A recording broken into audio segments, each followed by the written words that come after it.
Algunos nacen para soldados, otros nacen para ser políticos, otros nacen para ser doctores, otros nacen para ser espirituales, para enseñar a la gente.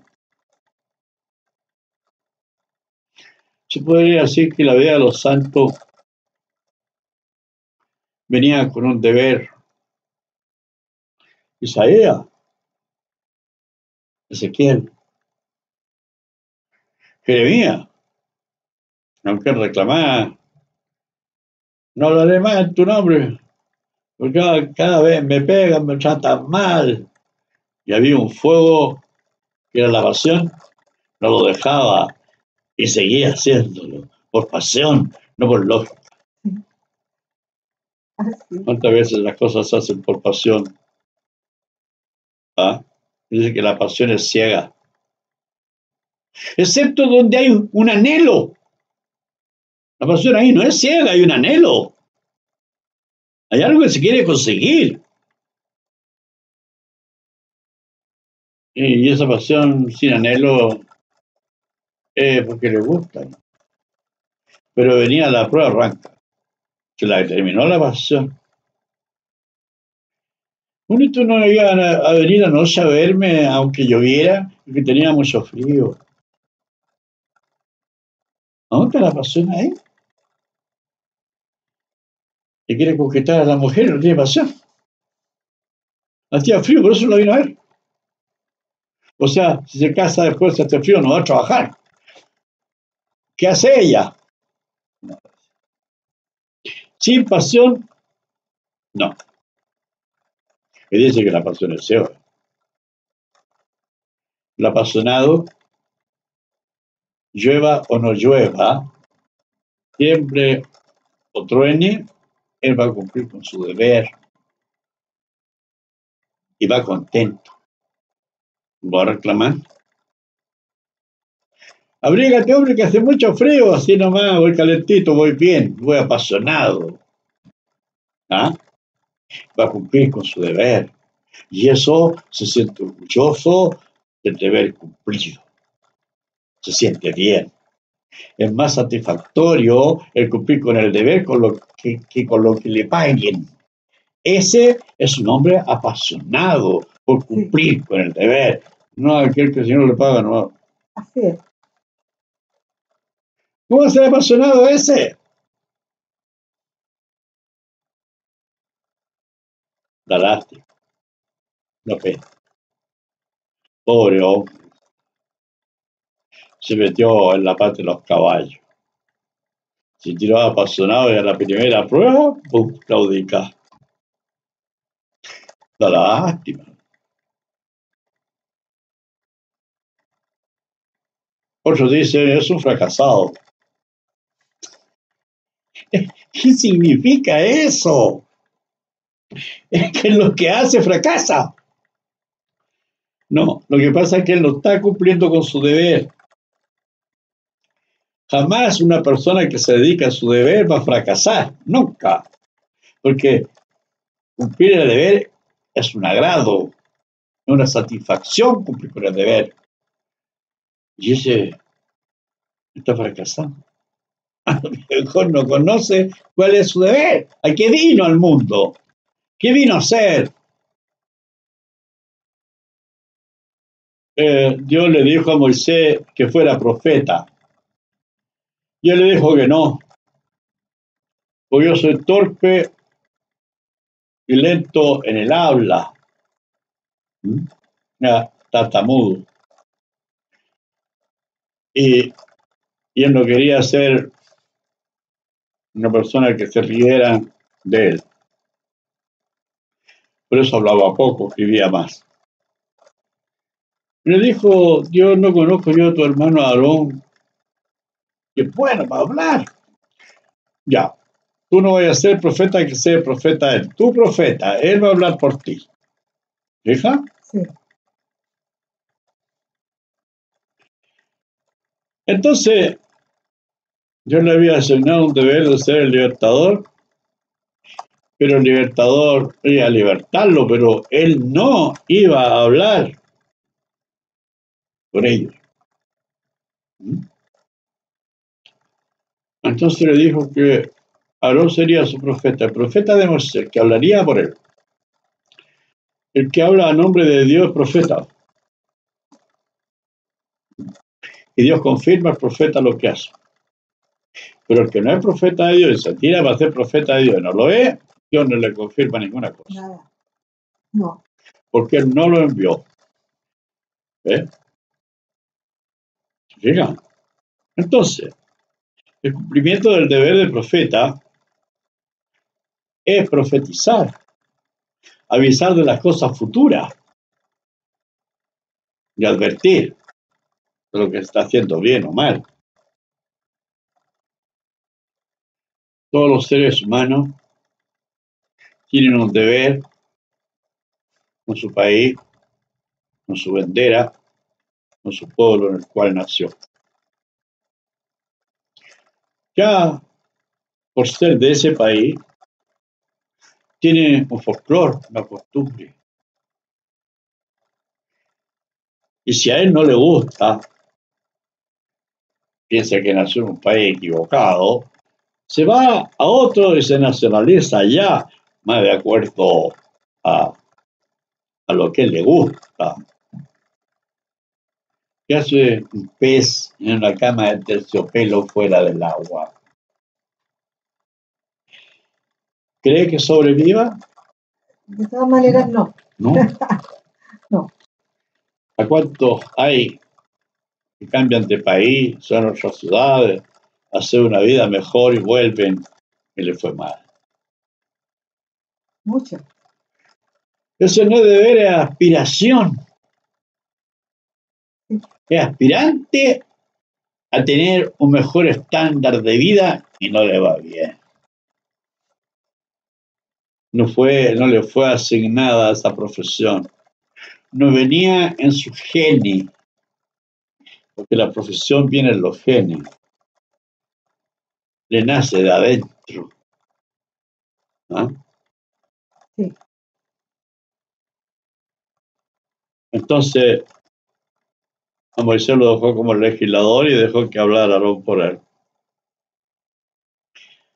Dios sí permite los cambios, pero cuando uno reconoce sus dificultades.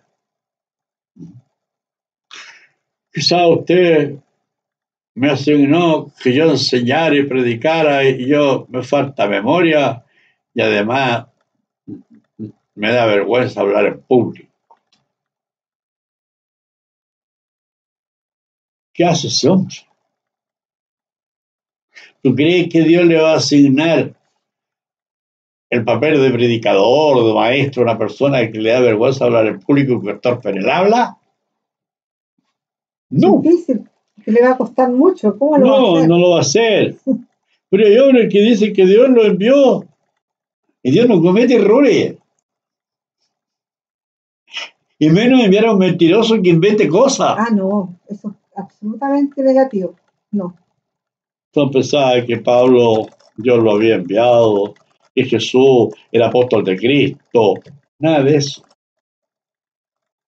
No dice ninguna palabra del Evangelio de las que haya dicho Jesús, todas sus cartas pastorales, no dice nada. El Evangelio de Pablo, de él, Claro. de su propio Personal. Evangelio, que ni siquiera es Evangelio. Él le da consejo. ¿Qué es lo que deben hacer y qué es lo que no deben hacer? Y alaba a Cristo y habla de Cristo como si hubiera conocido. Y incluso piensa hasta por Dios. También. ¿Qué es lo que a Dios le agrada y qué no le agrada? Porque son amigos íntimos. O sea, es para asustarse leer a Pablo. ¿Cómo se toma la confianza extrema de hablar a nombre de Dios? Va de a poquito. Se va paulatinamente encumbrando hasta llegar a la cúspide de ser un santo. Eso, así. Pero con pura mentira. Sí. Pero para él no era mentira, era lo que a él se le ocurría y creía que podía ser así. que el hombre había pecado sin ley, que Adán había pecado sin ley, porque la ley vino mucho después, y a causa de las muchas transgresiones se tuvo que introducir la ley. O sea, ¿David vino antes de la ley o después? Tenía desconocimiento, hablaba lo que no sabía.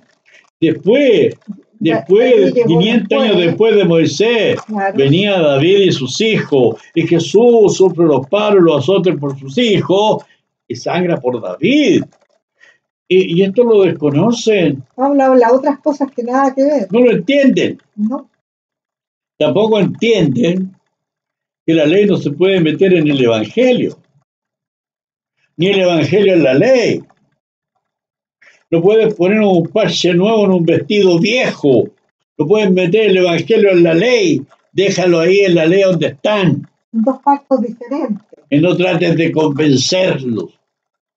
Sí. Porque no luciría el Evangelio en la ley.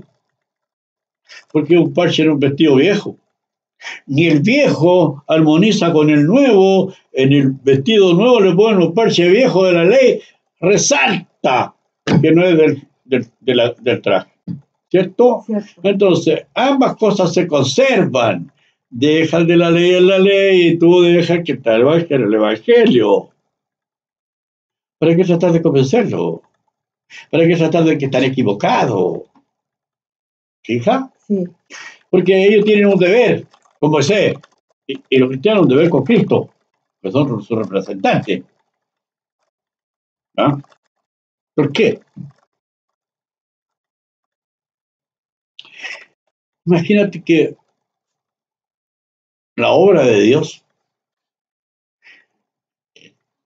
es de creatividad, es creativa. Y su obra es escribir.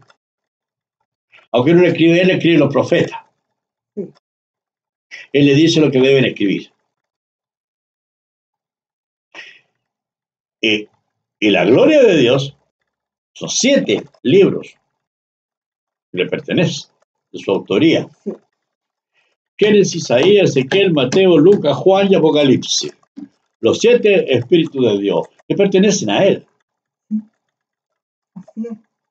Son de su deber. Dios también tiene deberes. Y era escribir los 7 libros. Y cuando escribe el último, que es Apocalipsis, reposa Dios de su obra. ¿De acuerdo? Sí. Pero algunos desubicados creen que la obra de Dios es cuidar de los pobres,